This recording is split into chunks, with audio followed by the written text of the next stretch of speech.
Assalamualaikum warahmatullahi wabarakatuh. Innal hamdalillah nahmaduhu wa nasta'inuhu wa nastaghfiruh wa na'udzu billahi min shururi anfusina wa min sayyiati a'malina. May yahdihillahu fala mudilla lahu wa may yudlil fala hadiyalah. Ashhadu an la ilaha illallah wahdahu la syarika lah wa ashhadu anna Muhammadan abduhu wa rasuluhu la nabiyya ba'dah. Ibu bapak jamaah zuhur yang dimuliakan Allah, kembali kita ucapkan puji dan syukur kehadirat Allah Subhanahu wa taala.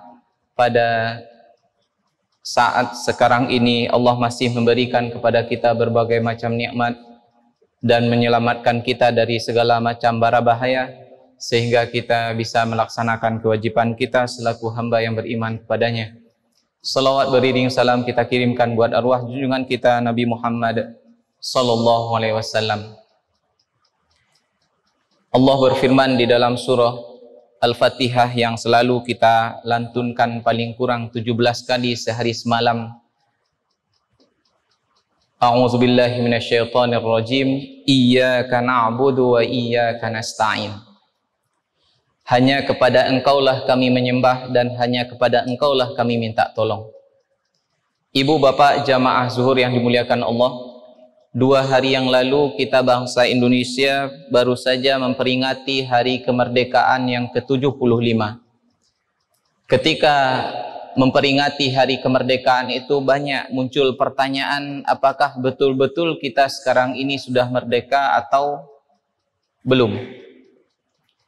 Banyak versi jawabannya, ada dari segi politik, ada dari segi ekonomi, dan ada lagi dari segi sosial. Macam-macam jawaban orang terhadap makna dari kemerdekaan itu. Maka bagi kita orang yang beriman, kita lihat di dalam Al-Quran apa makna kemerdekaan sesungguhnya. Dari ayat yang sudah kita bacakan tadi, kita dapatkan bahwasanya kemerdekaan yang betul-betul merdeka itu adalah ketika kita bisa mempersembahkan pengabdian kita, keyakinan kita hanya kepada Allah Subhanahu wa taala, dan hanya kepada Allah juga kita minta tolong.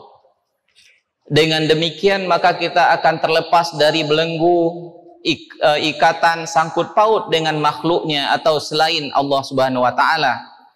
Oleh karena itulah pembukaan ketika kita mulai memasuki agama Islam ini, kita bersyahadat asyhadu an la ilaha illallah, aku bersaksi tiada Tuhan selain Allah. Artinya tidak ada Tuhan yang patut kita sembah, kita patuhi, kita taat dan tunduk kepadanya selain kepada Allah Subhanahu wa taala. Dan hal tersebut terbukti nanti pada sikap kita, bahwasanya kita tidak ketergantungan kepada makhluk-makhluk yang lain yang membuat kaki kita terikat dan tangan kita terbelenggu, yang membuat kita serba salah dan serba terhalang, terutama sekali di dalam masalah pengabdian ini. Dan yang paling berbahaya itu adalah ketika kita terikat dengan hawa nafsu kita sendiri. Maka oleh karena itu kita lihat ada orang yang dia berbuat adalah karena hartanya, karena ingin kedudukan, karena takut disingkirkan dan ingin menjilat agar mendapatkan apa yang diimpikan. Kemudian ingin disanjung-sanjung, ingin dianggap sebagai pahlawan, ingin hidup nyaman, takut dipenjara, takut disiksa dan takut mati. Akhirnya dengan demikian dia akan mengikuti apa yang ditunjukkan atau dituntunkan orang lain kepada dia. Dia harus tunduk kepada kemauan orang lain asalkan hidupnya nyaman, bukan karena ingin mendapatkan keridhaan Allah Subhanahu wa taala. Dia rela untuk menutupi kebenaran demi mengharapkan duniawi. Itulah keterjajahan, dan belumlah bisa seseorang itu mengatakan bahwa dirinya merdeka. Kita lihat di dalam Al-Quran Allah menceritakan tentang tukang sihirnya Fir'aun. Ketika dia datang menghadap Fir'aun, yang dia harapkan adalah kedudukan, kemudian gaji atau upah yang besar. Namun ketika dia sudah melihat kebenaran yang datang melalui Nabi Musa, dan apa yang dia lakukan selama ini adalah perbuatan yang dilarang oleh Allah, yaitu melakukan perbuatan sihir. Lalu mereka langsung tertunduk dan berkata, qalu lan nu'siraka ala ma ja'ana minal bayinati walladhi fatarana faqdi ma anta qad innama taqdi hadhil hayatad dunya. Mereka, para penyihir itu berkata, kami tidak akan memilih tunduk kepadamu wahai Fir'aun atas bukti-bukti nyata atau mukjizat yang sudah datang kepada kami dan yang telah datang kepada kami, dan atas Allah Subhanahu wa taala yang telah menciptakan kami, maka putuskanlah yang hendak kamu putuskan. Tukang sihir Fir'aun ketika sudah melihat kebenaran, kemudian dia tunduk kepada kebenaran tersebut, beriman kepada apa yang dibawa oleh Nabi Musa. Fir'aun marah dan mengancam akan membunuh mereka, menyalib di pohon korma. Lalu dengan tegas mereka mengatakan, silahkan lakukan saja apa yang kamu ingin lakukan. Kami tidak ada rasa takut dan kami tidak menginginkan kehidupan dunia ini. Kami hanya berserah diri kepada Tuhan yang menciptakan langit dan bumi ini. Dan dengan itu kami berharap pahala darinya nanti di akhirat. Itulah sebenar-benarnya kemerdekaan, di mana orang tidak menginginkan lagi kehidupan dunia dengan segala apa yang dia lakukan. Jamaah zuhur yang dimuliakan Allah Subhanahu wa taala. Selanjutnya juga ketika Umar bin Khattab mengutus panglima perang Sa'ad bin Abi Waqqas untuk menaklukkan negeri Persia. Sebelum terjadi penyerangan, terlebih dahulu Sa'ad bin Abi Waqqas mengutus salah seorang di antara tentaranya yang merupakan tentara biasa saja yang bernama Rib'i ibnu Amir. Dia diutus untuk menemui panglima perangnya Persia yang bernama Rustum yang sangat kejam dan ganas. Ketika sampai di depan fustat atau kemah besarnya Rustum yang bagaikan istana, dia datang di sana dengan gagah berani, walaupun pakaiannya dibandingkan dengan tentaranya Rustum itu sangatlah sederhana. Ada compang-camping, tambal sana sini. Padahal orang yang dihadapi adalah orang yang sangat mewah gaya kehidupannya.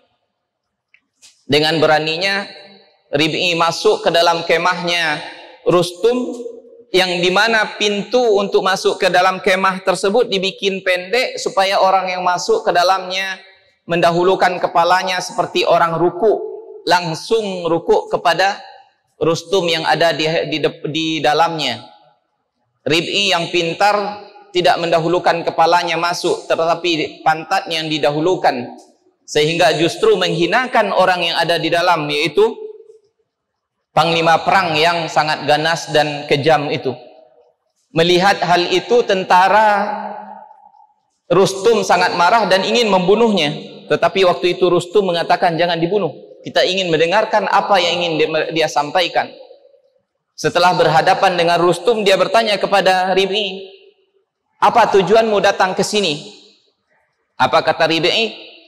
Nahnu qaumun ibta'asanallahu liyukhrijan nasa min ibadatil ibad ila ibadati rabbil ibad ila min juril adyani ila adlil islam wa min dhiqid dunya ila sa'atid dunya wal akhirah.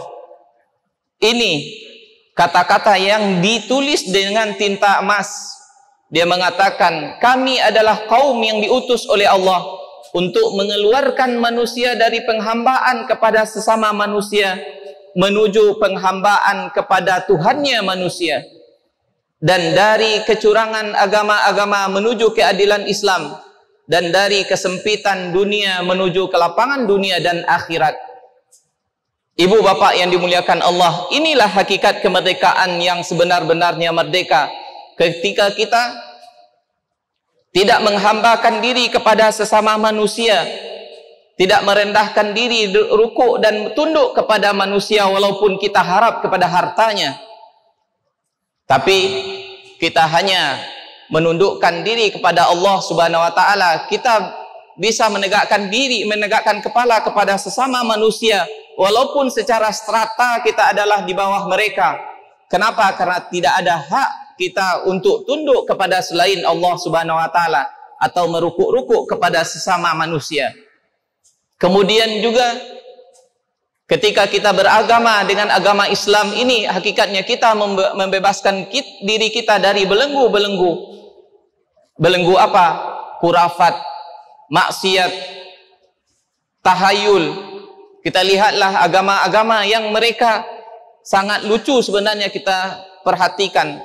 Bisa menghambakan diri atau sujud kepada sapi atau binatang-binatang yang lain. Bahkan ada di antara mereka yang menyembah dan sujud kepada tikus.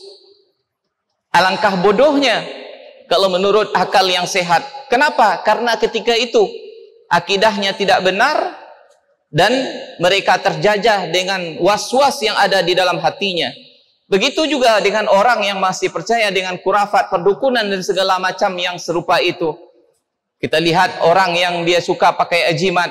Kalau tidak ada ajimat di dalam dirinya, dia tidak percaya diri untuk tampil. Kalau tidak ada hal ini dan itu, sesembahan atau sesajen yang dia lakukan, seolah-olah nanti akan ada serangan dari sana dan itunya. Na'udzubillah. Semoga Allah Subhanahu wa taala memberikan kepada kita hidayah dan memerdekakan kita dengan kemerdekaan yang sesungguhnya, yaitu dengan ucapan la ilaha illallah.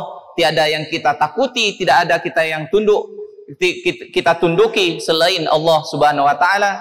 Aqulu qawli hadza wa astaghfirullah li wa lakum. Subhanakallahumma bihamdika asyhadu an la ilaha illa anta astaghfiruka wa atubu ilaik. Assalamualaikum warahmatullahi wabarakatuh.